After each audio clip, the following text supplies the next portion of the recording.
Mais tirez-vous, tu veux du boulot, tire-toi. C'est un piège qu'on t'a tendu, je suis complètement grillé, moi. Tu vas la vendre à point rond, ta photo. Oh, ils sont jeunes, ils sont marrants, là. Ils sont pleins d'espoir. Bah, j'étais comme ça, mais enfin... j'ai un peu changé, dégagé, putain, c'est pas vrai, merde. Putain, il y a un responsable ou pas, les mecs, là? Asseyez-vous, asseyez-vous. Mais non, mais attends, ça prend la tête, hein?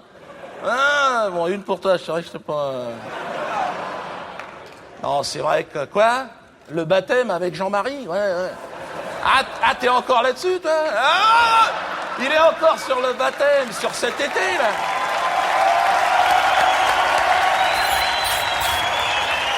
Ah, génial! Vous avez vu comment ils ont marché, les médias? Et jusque-là, je leur ai mis jusque-là. Bon, j'étais pas tout seul, hein, mais j'étais obligé. Et tu sais combien ça coûte, une campagne promo sur TF1?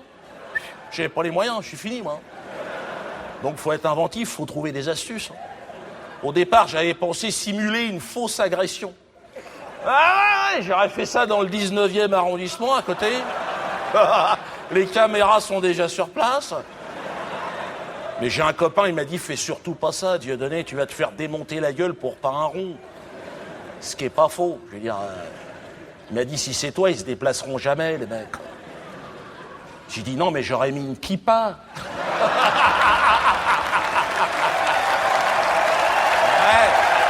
Ouais. Là, il m'a dit, laisse tomber la kippa, oublie à tout jamais. Parce qu'avec les missiles, les téléphones portables, t'es sûr, tu t'en manges avec les satellites, les machins comme ça. Cheikh Yassine, ils n'ont pas loupé, les mecs. Ah non, mais c'est vrai, je me suis fait d'ailleurs agresser, moi, par des mecs du Bétard dans la rue. Le Bétard, c'est une association, tu sais, de gymnastique, je sais pas quoi, israélienne. C'est de la merde, non, c'est vrai, c'est de la merde. Mais bon, ils sont agressifs, ils attaquent toujours à 15 contre 1, le mec. Et je me suis fait agresser avec mes 2 enfants, putain. 8 et 10 ans, non mais je vous promets. Ouais, c'est une histoire vraie, ce que je vous raconte.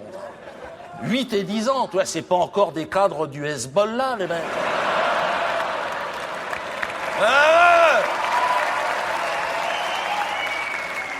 Pas encore. Bon, les enfants les ont neutralisés en 1 seconde, hein. C'était terminé. Et puis bon, donc moi j'ai été voir les médias, j'ai dit, regardez, je me fais agresser. Vous n'en parlez pas. Ils ont dit oui, parce que dans ce sens-là, ça n'intéresse personne. Dégage, mbala. Pardon, majesté. Donc, attends, il fallait que je trouve une combine. Donc, je me suis dit, il faut que je fasse très fort. Faut que je leur en donne. Tu sais, les médias, c'est comme des chiens. Tu jettes de la viande rouge. Bouffe ça. Je me suis dit, qu'est-ce que je peux leur filer comme truc sanguinolent, un truc qui les intéresse. Et je me suis dit, bon, allez, j'appelle Jean-Marie. Jean-Marie, c'est de la nitroglycérine. 2 gouttes suffisent, hein. Ça leur a pété à la gueule, sol, moquette et plafond, t'en fous partout, hein. Ah non, il est très fort, Jean-Marie. Extrêmement fort. Alors, je l'ai appelé un jour, j'ai eu son numéro par un copain. Bon, enfin bref, on s'est rencontrés, c'est encore autre chose. Et pourquoi tu me poses cette question? Quelque part, ferme ta gueule, quelque part. Mais non, mais attends, c'est pas son spectacle, le mec. Donc, j'appelle Jean-Marie, c'était un dimanche. J'ai dit, Jean-Marie, je vous dérange pas? Je l'appelle Jean-Marie. Et il m'a dit, non, pas du tout. Il me dit, j'étais dans le jardin, en train de torturer un chat. Et... je lui dis, c'est bizarre, mais j'ai dit torturer tranquillement, je vous rappelle dans 5 minutes. Il m'a dit, non, c'est bon, il est en train de sécher les tripes à l'air. On a 5 secondes, qu'est-ce que je peux faire pour vous? Alors j'ai dit, Jean-Marc, voilà, c'est le boycott, c'est la censure, je m'en sors pas, les mecs me crachent à la gueule, antisémite, nanana. Il m'a dit, oui, je connais.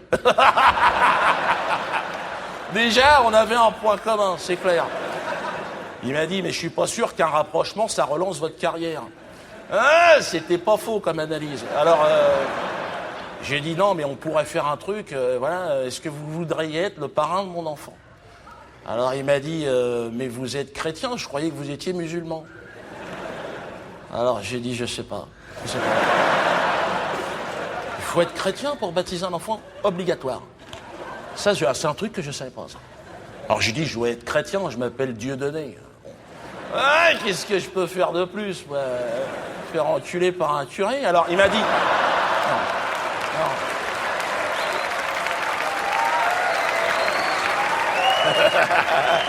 Ouais, je rigole. Et il m'a dit, non, rigolez pas trop quand même. Et parce qu'on a écouté avec les portables. Il m'a dit, non, il me faut un coup de tampon, sinon on n'arrivera pas. Il faut un coup de tampon, comme quoi vous avez été baptisé. Alors j'ai dit, un coup de tampon avec les déménagements et tout, ça va pas être évident. J'ai dit, si c'est un coup de tampon du Cameroun, est-ce que ça marche? Là-bas, au Cameroun, un coup de tampon, c'est 10 € à peu près. Hein. Pour 100 €, j'étais un permis de la NASA, moi. Le mec qui a le tampon, il a faim, le mec. Hein.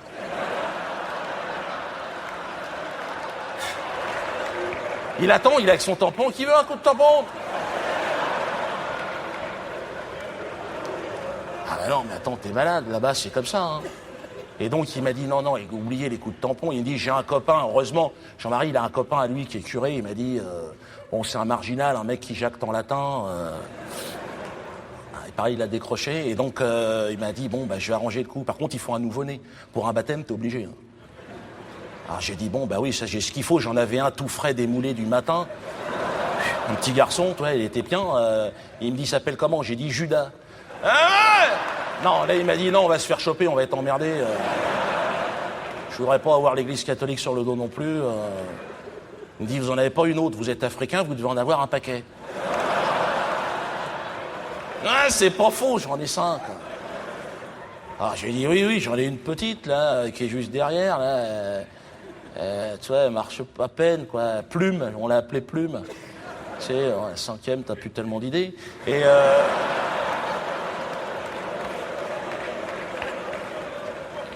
il m'a dit, allons-y pour Plume, lançons la rumeur. Est-ce que tu as vu l'impact médiatique du truc? Moi, ils ne parlaient plus de moi depuis 3 ans. En une seconde, TF1, toute la presse, enculé, ordure, salope! C'était moi! Majesté! J'existais!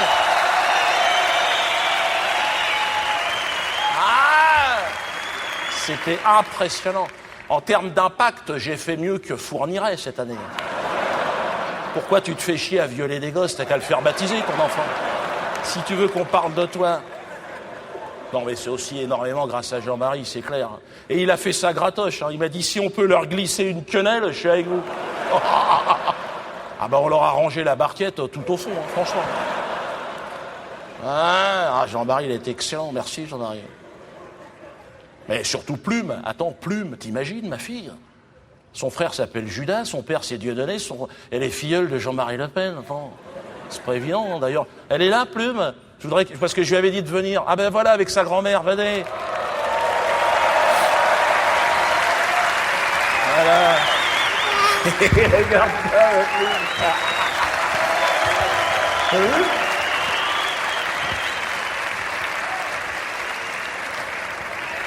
Vas-y, qu'est-ce que tu fais? Qu'est-ce que tu fais? Mais c'est toujours facile, qu'est-ce que tu... Mais oui, je sais, Barba Papa. Oui. Applaudissez ma fille, enfin. Voilà. Et sa grand-mère, Mamie Jo. Ça va. C'était le petit quart d'heure émotion, tu vois. J'essaye de changer d'image aussi, hein. Ça va d'être une ordure en permanence avec un gosse, c'est bon, tu vois, les gens se disent... Mais attention, il y a l'effet Dieudonné, hein. Je suis obligé de vous prévenir tous ici. Hein. Ne te marre pas déjà, toi tu te plantes là. C'est Julien Drey qui l'a détecté, porte-parole du Parti Socialiste.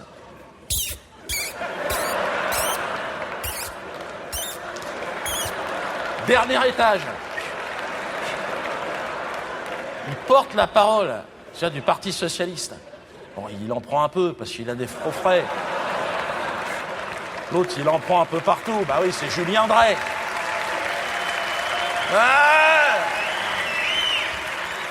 C'est le mec d'SOS Racisme. Remarque, lui, il nous l'a mis jusque-là, hein, bien comme il fallait.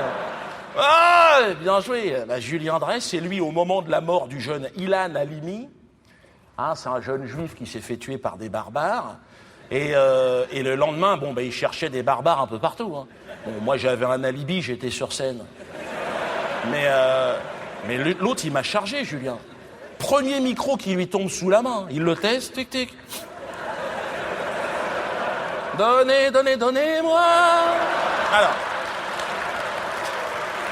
L'argent de SOS. Alors. J'arrive, la mort du jeune Ilan Halimi. C'est l'effet Dieudonné. Dieudonné Mbala. Non, mais ne riez pas, c'est stupide de rire. Attends, moi j'ai été dans la merde. Moi, ils sont venus devant tout le Grand Israël, la LDJ, je sais pas quoi, le Bétard, ils étaient devant le théâtre, ils ont bombé sur mon théâtre. Ilan, on t'oubliera jamais. Je suis sorti, je leur ai dit, c'est pas un titre de spectacle, là-bas.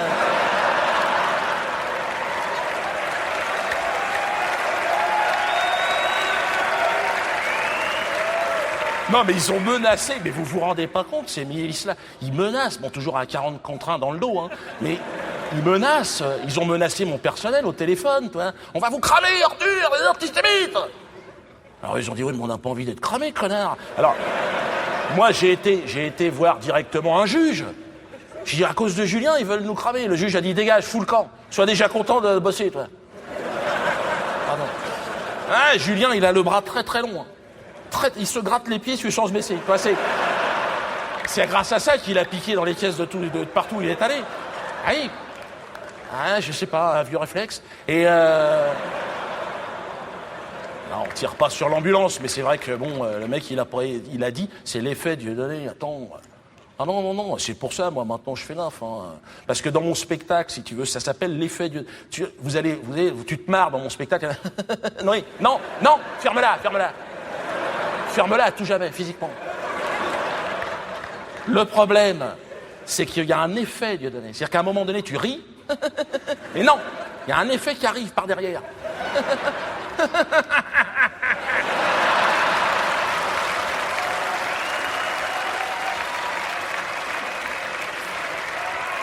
C'est ce qui est arrivé à Fofana, le chef du gang des barbares.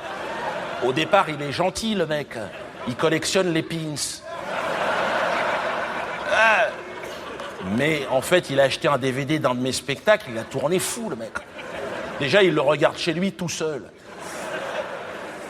Faute grave, au moins 2 personnes.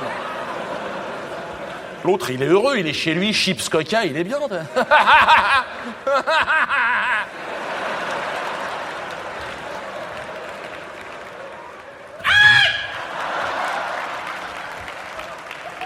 Il est parti, il est sorti de chez lui, il tombe sur Ilan, il en fait un panini bolognaise, terminé. Pas d'incitation à la haine, pas de stigmatisation, pas d'amalgame. Moi, la dernière fois, j'ai fait un amalgame, j'ai fait le con. J'ai fait un amalgame.